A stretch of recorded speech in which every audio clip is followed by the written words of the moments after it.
Anda terfikir sekarang ni tak boleh jadi. Gaji memang tak cukup sangat. Kenaikan tahunan pun tak banyak. Anak makin bertambah.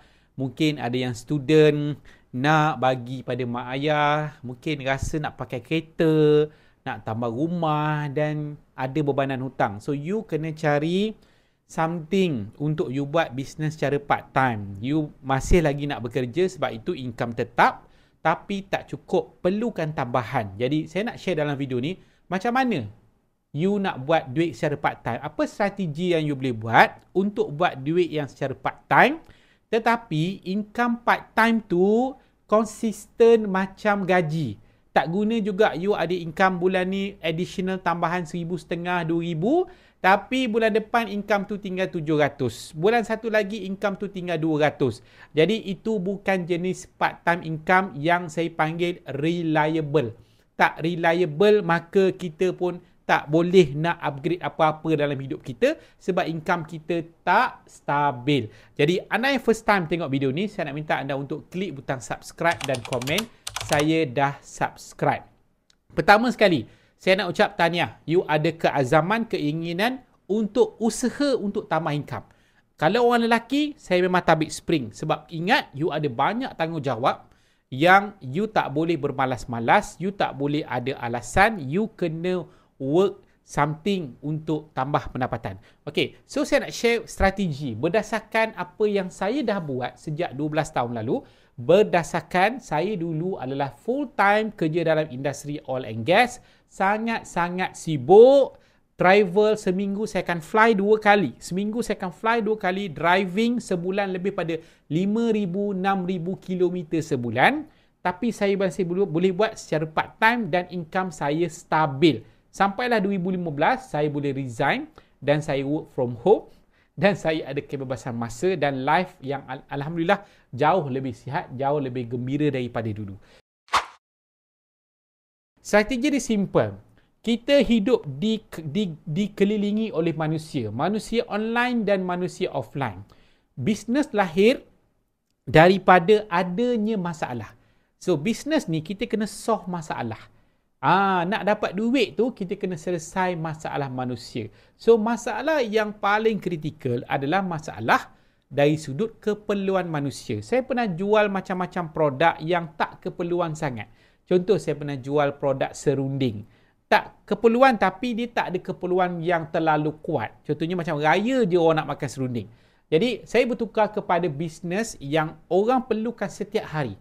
Orang ada duit, tapi kalau tak ada benda tu, maksudnya hidup dia tak sempurna. Iaitu kesihatan.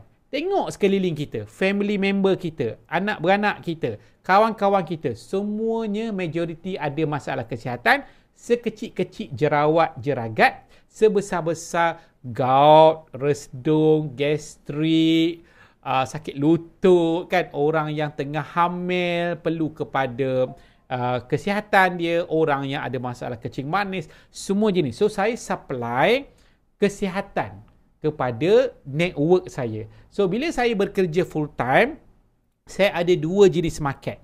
Pertama ialah market offline, kawan-kawan kerja, family member, kawan surau. So, benda-benda ni, orang-orang ni kita jumpa. Klien-klien, customer saya kan. Klien untuk saya punya bekerja tu kan, oil and gas, klien project. So, mereka semua ada masalah kesihatan dan mereka struggling untuk cari penyelesaian. So, bila saya buat bisnes secara part time dan saya bagi tahu sebagai pilihan. Okay, ada masalah gout, berapa lama gout? Okay, aku ada produk, tapi kau tengok dulu. Kalau sesuai, kau try lah. Kalau tak sesuai, it's okay, tak ada masalah. So, saya bagi tahu. Saya share dekat saya punya network saya yang mana mereka ni struggling, tak tahu nak selesai masalah mereka macam mana. So, itu pertama. Yang kedua, bila saya bagi solution produk yang saya bagi adalah high quality, super high quality, beyond organic. Cerita pasal organic, kan? Contohnya bebas 115 bahan kimia. Beyond organic, produk yang saya supply bebas 350 bahan kimia. Jadi memang high quality, 100,000 test setahun. So jadi bila kita bagi solution, orang try, dia dapat result. Okay, dalam bawah pada 2 minggu dia dapat hasil. Yang mana ada masalah lawas. Yang ada masalah tenaga, 2-3 hari boleh bertenaga. Yang kaki selalu bersemut, bangun. Okey, yang masalah penat, jaga anak lagi, kerja lagi, ada tenaga. Masalah gout, masalah resdung, dia ada dapat perubahan. Sebab produk, syarat dia mesti high quality.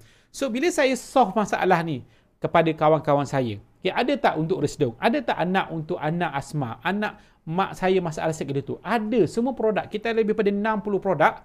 So, dia tengok, lepas tu tengok pula dari sudut kajian, kan? Bukan produk yang main jenama sendiri, tak cukup research, kan? Yang produk macam diragui lah daripada kualiti dia, kan? Jadi kita tak ada masalah tu. Produk tu memang super high quality. So apa yang berlaku ialah bila mereka pakai, jadi so mereka akan repeat order. Sebab produk tu design dia habis setiap bulan. Bila habis setiap bulan, dia keep on datang balik. Dan tahu tak? Antara first achievement saya yang paling saya suka ialah bila kita achieve, kita capai 30 orang pelanggan, okay? Mungkin daripada family 10, daripada kawan office 10, mungkin kawan sekolah 10, mungkin daripada online 10. 30 orang, kita start untuk dapat satu income yang konsisten, RM2,310 daripada jualan kepada 30 family. 30 family maksudnya diguna untuk diri dia, dan dia akan bagi benda tu pada anak, pada family dia, pada mak ayah dia. So ini the kind of part-time income yang semua orang boleh buat sebab demand kepada kesihatan di sekeliling kita sangat-sangat tinggi. So apa yang tambahan dia ialah, apa yang saya buat ialah bila saya ada pengalaman dalam ini, if you nak started as a part-time, saya ada support group, saya ada support system, ada teknik step by step, ada kelas mingguan yang untuk support pada anda. So bisnes apa yang saya bercakap ni? Bisnes daripada jenama produk kesihatan, suplemen yang sangat tinggi kualiti, terkenal dengan kualiti yang tak ada kompromi. Bisnes yang bertahan hampir 70 tahun dah, iaitu bisnes Shaklee. Bisnes Shaklee. Dan kalau orang lelaki memang hampir tidak ada persaingan. Kalau perempuan ada persaingan, tapi saya akan ajar macam mana you nak penetrate market dengan cara yang betul. Okay, dengan cara yang betul, sebab tak ada bisnes yang tak ada persaingan. Bisnes yang biasanya ramai orang buat adalah bisnes yang bagus lah, kan? High produk tu pelanggan suka. Okay, itu saja untuk video kali ini. Kontak saya dekat link kat bawah.